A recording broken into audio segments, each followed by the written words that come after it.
Ngiyavuma uNkulunkulu babu Takazani Dimelang Lisedi. Hello everyone and welcome to the one-on-one sessions with Gogo Musore, and I'm your host Gogo M, giving you guys tips, lessons and teachings on everything spirituality. Okay, so today we're gonna go back a bit to sangomas and healers and prophets, because I have been drifting away from that for a while now. So today I want to talk about whether, okay, the topic for today is sangoma work free, or it's traditional help free? Okay, so that is a topic. It's mainly a question, and the answer to that is no. No, it is not free for a healer to help a person. A healer cannot help a person for free. That is something that is not allowed by our ancestors and is not allowed by our spiritual guides. And this has been a rule that has been used for a very long time in our lives. Okay, so starting off with the history, okay, to actually like let you guys understand the reasons why I said no, at least from my point of view and from my ancestral side and how I've been taught as a healer. This has been the reasons that I've been given for a very long time. Okay, the first one, we're going to look at our history as healers. Okay, so one thing that we all know as African people or African people in general is that traditional healing has been something that has been practiced for a very long time. Traditional healing, traditional divining, and people work differently. Okay, some people, they do it via prophecy, while other people do it by divining for people using divine bones or whatever it is that your ancestors have given you. But it is a very broad aspect of things.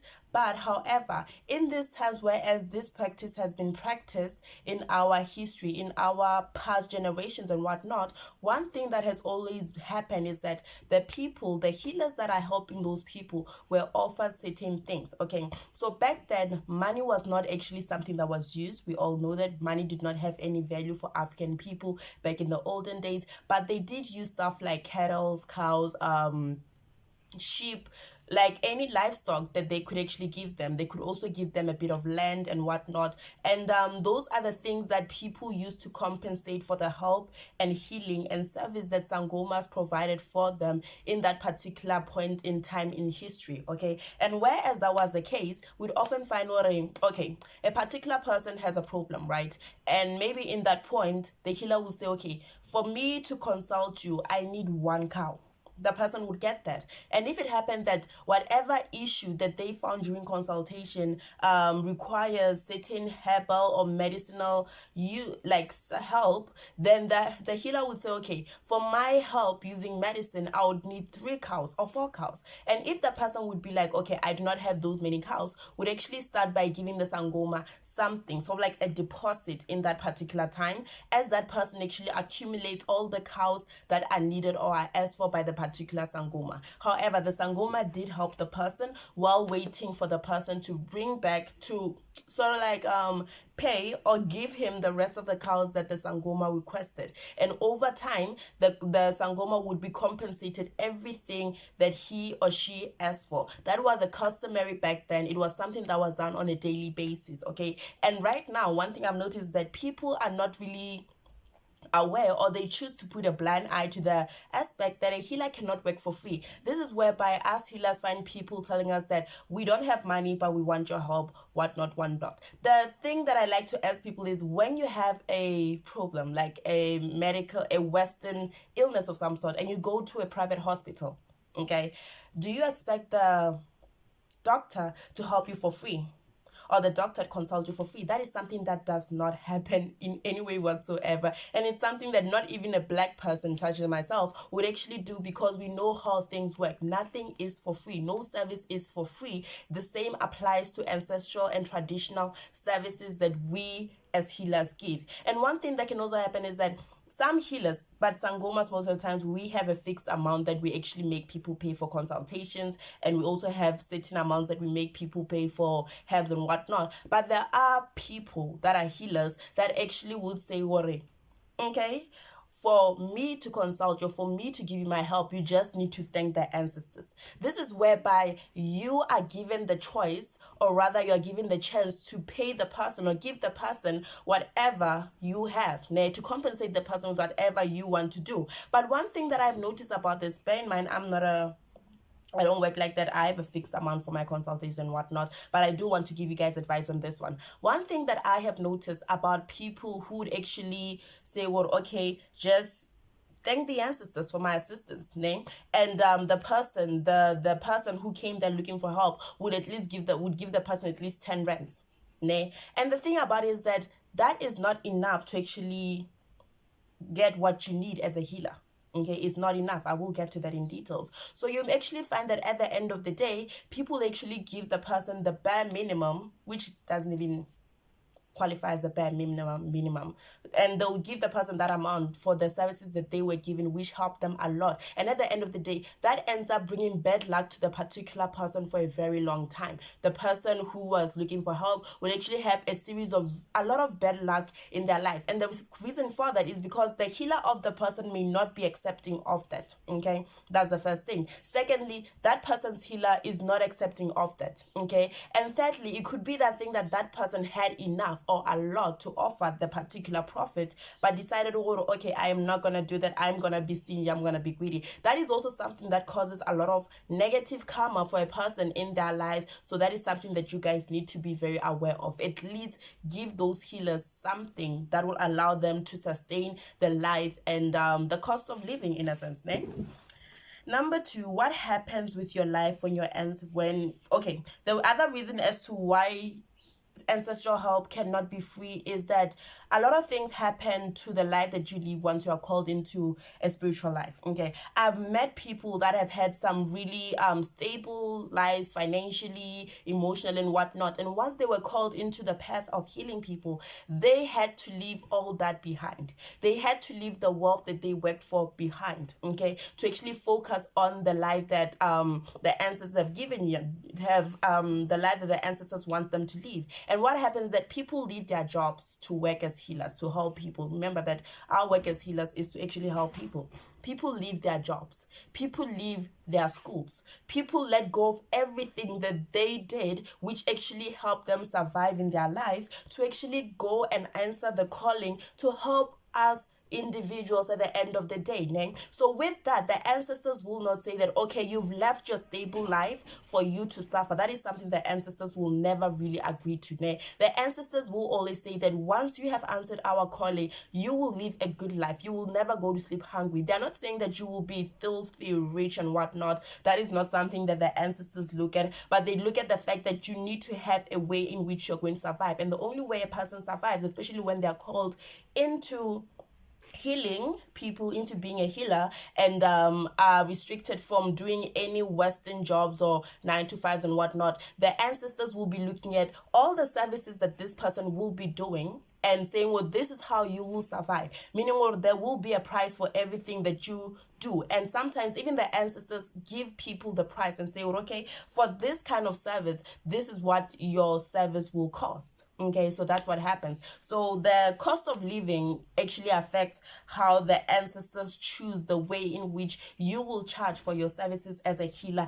especially given the fact that they asked you to live the life that you were living, which was very stable, to go and help people at the end of the day. Okay. The other reason I pointed out as to how the new age has affected ancestral objects. Okay, so this is where I'm talking about things like cloths and beads and whatnot. Because, okay, back then, we didn't really have much to worry about, In the olden days, we would just kill a cow, clean it properly, remove the skin, wear that, and we are all fashionable and everything. But these days, things are very different. Okay, things are very different. Certain creatures are not easy to get. We are not able to get cows and whatnot, but there has been modern things that our ancestors adapted to. Not all of us, but most of our ancestors have adapted to, and those are ancestral cloths that you see being sold in stores and whatnot, mashobani that you can actually get in stores, beads that you can actually get in stores and wear. Okay, those things do cost. Okay, those things do cost, and that is a fact. on top of a fact. So the new age, the age that we are in, is very demanding, and that is also something that our ancestors look at, because like I said, the ancestors will not call you to be a healer and then expect you to suffer or opanda while you have a gift of helping people and healing people, and also expect you to have all the cloves, all the beads, every single thing that they want, without having anything for you to say, okay, this is what's gonna help you get to a point where as you're gonna be successful, or you're gonna be able to buy bread at the end of the day in your life. Okay, so what happens is that the objects, the ancestral objects that we get nowadays are rare to reach in the woods and whatnot, so most of them need to be bought. So the ancestors will expect you to use your services to generate enough income to be able to buy them or get whatever it is that they want from you. Okay, and also I pointed out excess of herbs. Okay, so this is something that is very common. A lot of people are called into being healers right now, and we sometimes live in places that we can't really access a lot of herbs. Okay, for example, I live in PLK, ne? So there are certain herbs that are accessible where I am, that I'm able to go and dig up. Yes, I actually do that, guys. I do that. I know I don't look the part. But I actually go and dig up some herbs. But there are some herbs that I can never find in my particular area. Okay, some I'll need to travel a very long distance to find. Others completely I cannot find them anywhere near my area whatsoever. So those herbs that I cannot access, I have to go and buy them. Okay, but even when I buy them, I do have to come back and show the ancestors the herbs and ask them to make them work the same way they would when I dig them up, because there is a bit of a difference with that. But that is why most of us prefer to actually dig out our herbs. But right now, one of the issues that's affecting healers is the access of herbs. We are unable to access all the herbs that we were able to access back then. So we are forced to actually go to the market and actually buy certain herbs, actually get certain herbs, so we can actually use them to help people. And guys, when I tell you, okay, that is just a fact. Herbs are very expensive. Herbs are extremely expensive. And whereas they're extremely expensive, when I tell you that 1,000 rand cannot get me enough herbs that I use on a regular basis, they can't. It cannot, not even a little bit. So the ancestors will bring you clients as a healer, expecting what you will actually get paid for the services, for the gift that they have given you, for matla abon. And at the end of the day, you also need to go and get certain herbs that are needed. And Lorna, when it's not that thing you actually have to pay for certain herbs, it's also that thing you have to travel a long distance to access different areas, whereas you can actually dig up some herbs. So that is also a costly thing as well. And the last thing that I pointed out is that what the ancestors want from their chosen ones eventually. Okay, so at the end of the day, yes, we are called to be healers, and the main objective, the main goal as being healers is that we have to help people spiritually, physically, with sicknesses that are normal, and also spiritual sicknesses. We are broad in that sense. Okay, so we are expected to help people, but at the end of the day, like I said, the ancestors do want you to have a stable life as a person. Okay, and when I'm saying a stable life, like I said, I'm not saying you need to be filthy rich. That is something that for our ancestors doesn't really matter, at least for most of our ancestors. Yes, there are some ancestors that give their people wealth, wait for them, but some ancestors actually say, okay, you're gonna live a simple life. You're gonna live a simple life, the same life that we lived back in the olden days. But with this simple life that you're going to live, you will be able to actually afford that life. Okay, so the ancestors at the end of the day want to make sure that their child is able to live a life. So there's no way in heavens that they will actually allow you to give off their services for free. They will actually never allow a healer to help you for free. Okay, and then at the end of the day, remember that this is the strength of our ancestors. Now, honestly speaking, I feel like whenever I help a person with my herbs, or whenever I consult a person, it wasn't me. It was my ancestors acting. I am merely flesh, okay? But they are the ones that came into play in that moment, connected with that particular person, knew what the problem is, told me to relay that message. So no, the ancestors will never work for free. So, okay, guys, with all that being said, my conclusion to all of this is Healers are not supposed to work for free. There is no healer in their right mind who works for free, and there is no ancestor that will ever allow their child to work for free using their strength, using their time, using their effort. And actually, guys, to be honest with you guys, consultations are hard. When I tell you that you actually consult a person, and actually by the end of every consultation, because my consultations are like an hour each, by the end of every consultation, the energy, the aura, the omens that are around the particular person that you've consulted, they all end up on you. So that is something that a person needs like a long time and a lot of experience to actually learn how to not be affected by it. But it's also very, it's very hard. So for that reason also I'd say, well, there's no way a person is supposed to work for free as a healer. Okay, so that is it, guys. So in conclusion, like I said, no, a healer cannot work for free. If you are seeking for free things, that is something that you will not get. You will not get any results from that. And just stop going around to healers, because there are so many healers that I talk to, that I communicate with, and one thing that we all have in common is that we have people that come to us and say, what we don't want to pay, but we want your services. And that is something that will not help, that will not work. If you feel like, okay, you cannot afford this person's services, go to another person, or at least give yourself time to save up, to allow yourself to be able to go and consult and see what your problem is and get the assistance or the help that you're supposed to get from that particular person at the end of the day. Anyways, this is it for me, guys. I hope you guys enjoyed this video. I hope you guys have a beautiful one. Thokozani. Bye-bye. Madlozi yakhuluma nawe